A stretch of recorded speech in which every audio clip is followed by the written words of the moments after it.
Oke, shalom. Selamat malam Bapak Ibu. Ya, terima kasih buat Om Yahya, Tante Marsha, untuk Bro Doni, untuk kesempatan waktu yang diberikan. Malam ini kita mau merenungkan satu tema, yaitu kaca atau cermin. Bapak Ibu, saya percaya setiap kita pasti ingin terus maju. Setuju ya? Betul ya?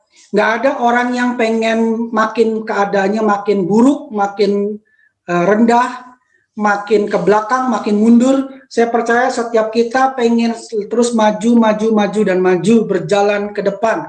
Ingin keadaannya lebih baik lagi hari lepas hari. Makanya saya percaya setiap kita boleh dibilang sangat menantikan kapan kembali normal keadaan kita ini. Nah,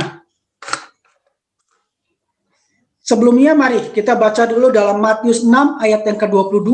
Di situ dikatakan, mata adalah pelita tubuh. Jika matamu baik, maka teranglah seluruh tubuhmu.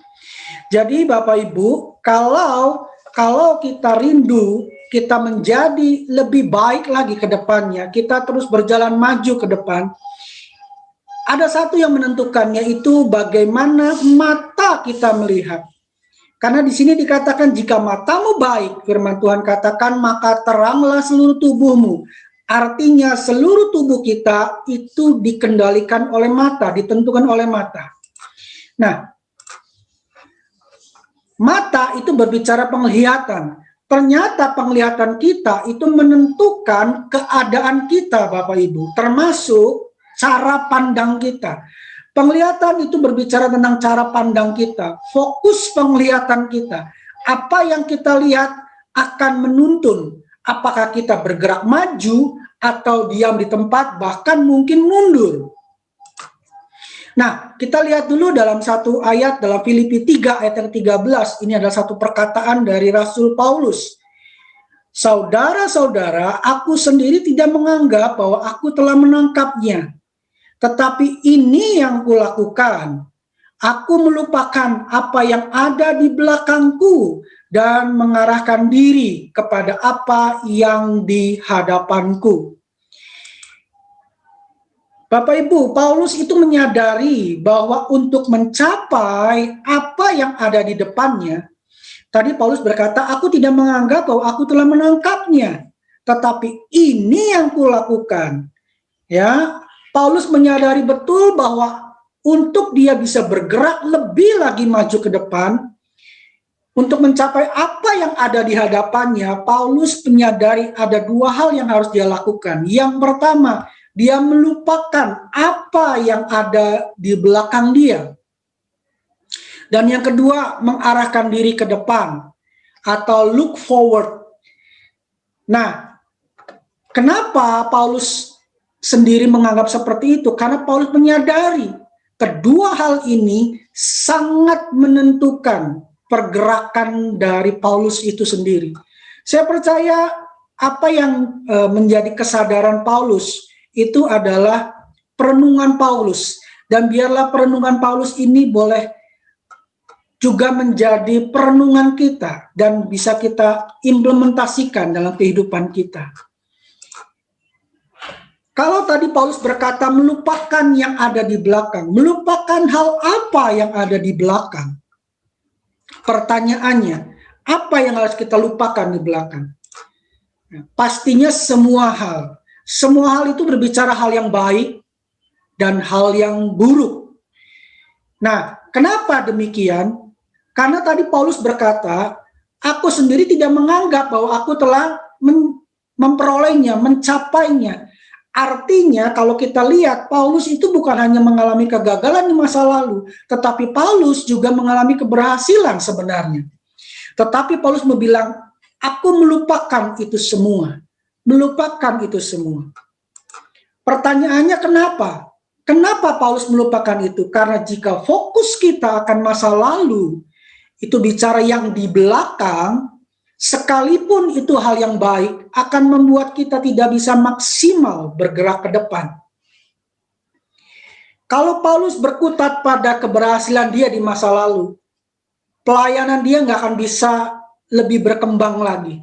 Ketika dia hanya berkutat pada kegagalan masa lalu dia, yang sebelumnya kita sama-sama tahu dia adalah seorang pemburu orang-orang Kristen era itu. Kalau dia terus menyesali masa lalu dia nggak akan bisa dipakai Tuhan menjadi salah satu rasul yang sangat boleh dibilang berhasil dalam mewartakan Injil. Paulus menyadari ketika fokus kita ada di masa lalu, itu akan membuat kita tidak bisa maksimal bergerak ke depan. Lalu melupakannya seperti apa? Nah, kata melupakan di sini Bapak Ibu, kata Yunani yang digunakan adalah epilantanomai. Nah, epilantanomai ini punya salah satu maknanya adalah mengabaikan. Jadi melupakan yang Rasul Paulus ingatkan adalah bukan seperti kita amnesia. Bukan, tetapi melupakan itu berbicara mengabaikan. Maksudnya apa? Maksudnya adalah hal-hal yang ada di belakang kita tidak lagi berpengaruh terhadap kita saat ini. Mungkin kita masih bisa ingat, tetapi itu tidak mempengaruhi kita hari ini dan langkah kita untuk yang ke depan. Banyak orang yang berkutat pada masa lalu dia, kesedihan dia di masa lalu, mungkin hal-hal malapetaka yang dia alami di masa lalu, dan itu semua menghalangi dia untuk bergerak ke depan. Kegagalan dia, trauma akan masa lalu dia, itu menghalangi dia.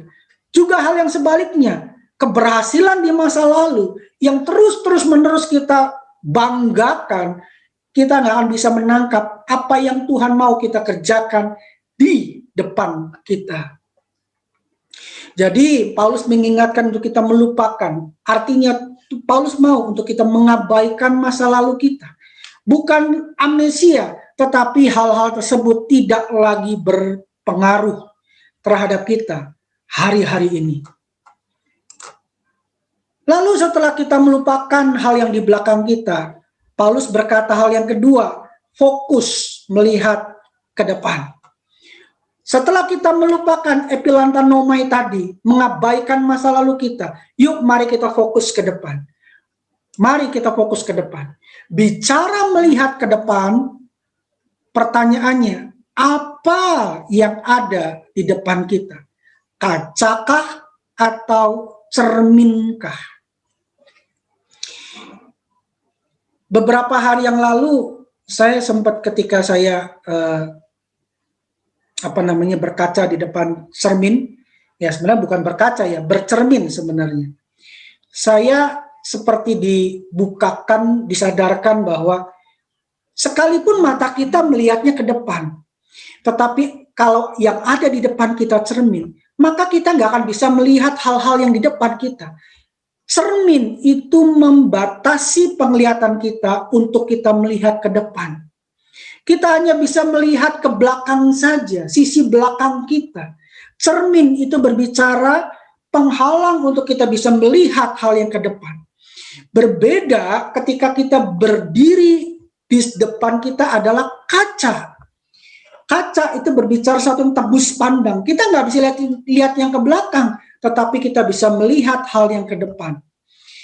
Ketika Paulus bilang, yuk mengarahkan diri apa yang di depan, Paulus mengingatkan, cermin atau kaca yang ada di depan kita. Ya mungkin beberapa Bapak Ibu pernah dapat WA,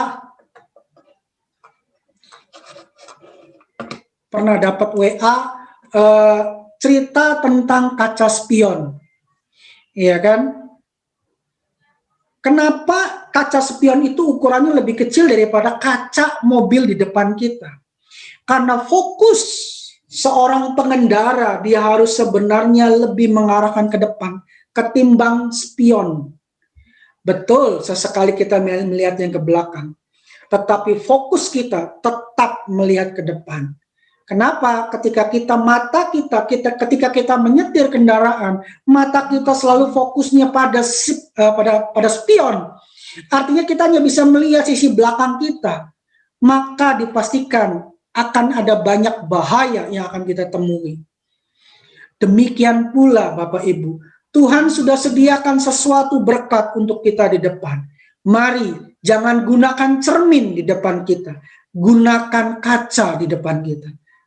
Ini berbicara, janganlah terus kita bernostalgia, tanda kutip, dengan hal-hal yang di belakang kita, dengan masa lalu kita.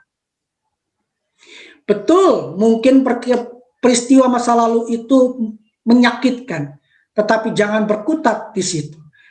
Mungkin masa lalu kita bicara tentang keberhasilan kita, tetapi Tuhan katakan jangan bernostalgia. Makanya Paulus berkata, aku tidak menganggap diriku telah mencapainya. Karena Paulus tahu yang di depannya adalah jauh lebih besar daripada apa yang sudah dia peroleh. Jika cermin yang di depan kita dipastikan kita tidak akan bisa maju ke depan Bapak Ibu. Karena kita hanya bisa melihat apa yang ada di belakang kita. Jadi yuk pastikan kaca yang di depan kita, bukan cermin. Kita belajar dari dua contoh malam ini Bapak Ibu. Contoh yang pertama, kisah di mana Tuhan akan menghukum kota Sodom dan Gomora. Kejadian 19 ayat 17, 18, 19 dan seterusnya, Bapak Ibu bisa baca nanti. Saya hanya lompat ke ayat yang ke-26. Mulai ayat yang ke-17, sesudah kedua orang itu menuntun mereka sampai keluar, berkatalah seorang, kedua orang ini adalah malaikat Tuhan yang Tuhan utus untuk menemui Lot dan keluarganya. Berkatalah seorang, larilah, selamatkanlah nyawamu. Janganlah menoleh ke belakang dan janganlah berhenti dimanapun juga di lembah Yordan. Larilah ke pegunungan supaya engkau jangan mati lenyap. Lompat ayat yang ke-26. Tetapi istri Lot yang berjalan mengikutnya menoleh ke belakang, lalu menjadi tiang garam. Ayat 17, malaikat Tuhan sudah jelas berkata, jangan menoleh ke belakang. Tetapi istri Lot menoleh ke belakang. Dan kita sudah sama-sama tahu akibatnya apa. Istri Lot menjadi tiang garam. Ini berbicara apa? Berbicara ketika kita melihat ke belakang. Kita tidak mungkin bisa melakukan sesuatu yang lebih besar lagi. The greater things kita nggak akan bisa lakukan ketika kita terus menoleh ke belakang. Menoleh ke belakang itu berbicara sama seperti kita melihat spion, melihat cermin. Karena apa yang kita lihat selalu yang di belakang terus. Kita perbandingkan keadaan kita bersungut-sungut jadinya. Tetapi sadarilah, Tuhan mau kita tidak menoleh ke belakang. Contoh yang kedua, Bapak Ibu. Kejadian 16 ayat 2 dan 3. Di padang gurun itu bersungut-sungutlah segenap jemaah Israel kepada Musa dan Harun dan berkata kepada mereka, kalau kami mati tadinya di tanah Mesir oleh tangan Tuhan, ketika kami duduk menghadapi kuali berisi daging dan makan roti sampai kenyang, sebab kamu membawa kami keluar padang gurun ini untuk membunuh seluruh jemaah ini dengan kelaparan. Kalau kita baca perikop ini, kita akan dapat gambaran yang lebih jelas.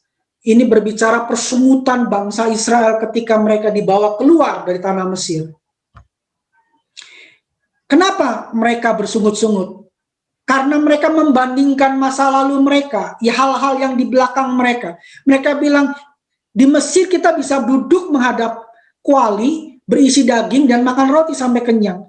Padahal mereka statusnya adalah budak. Di mana-mana budak tidak mungkin makan roti yang baik. Seorang budak di mana-mana tidak mungkin dia bisa mendapat daging kualitas baik.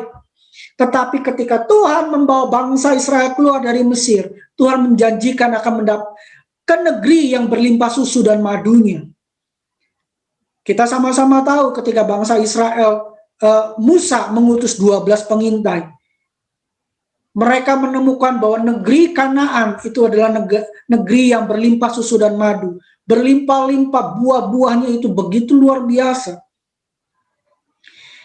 Ada berkat yang berlimpah yang Tuhan sediakan di depan. Ada kepenuhan janji Tuhan di depan. Tetapi bangsa Israel selalu menoleh ke belakang. Dia selalu membandingkan keadaan di belakang terus. Mereka terus bernostalgia dengan keadaan mereka yang di belakang. Akibatnya mereka menjadi persungutan di hadapan Tuhan. Dan kita sama-sama tahu persungutan di hadapan Tuhan itu adalah hal yang Tuhan tidak sukai. Bapak Ibu, satu ketika saya mau saksikan, suatu ketika saya sedang makan siang. Waktu itu saya ada di luar kantor dan saya makan siang di luar kantor. Kalau di kantor saya dapat catering. Ketika saya makan siang itu, Tuhan ingatkan akan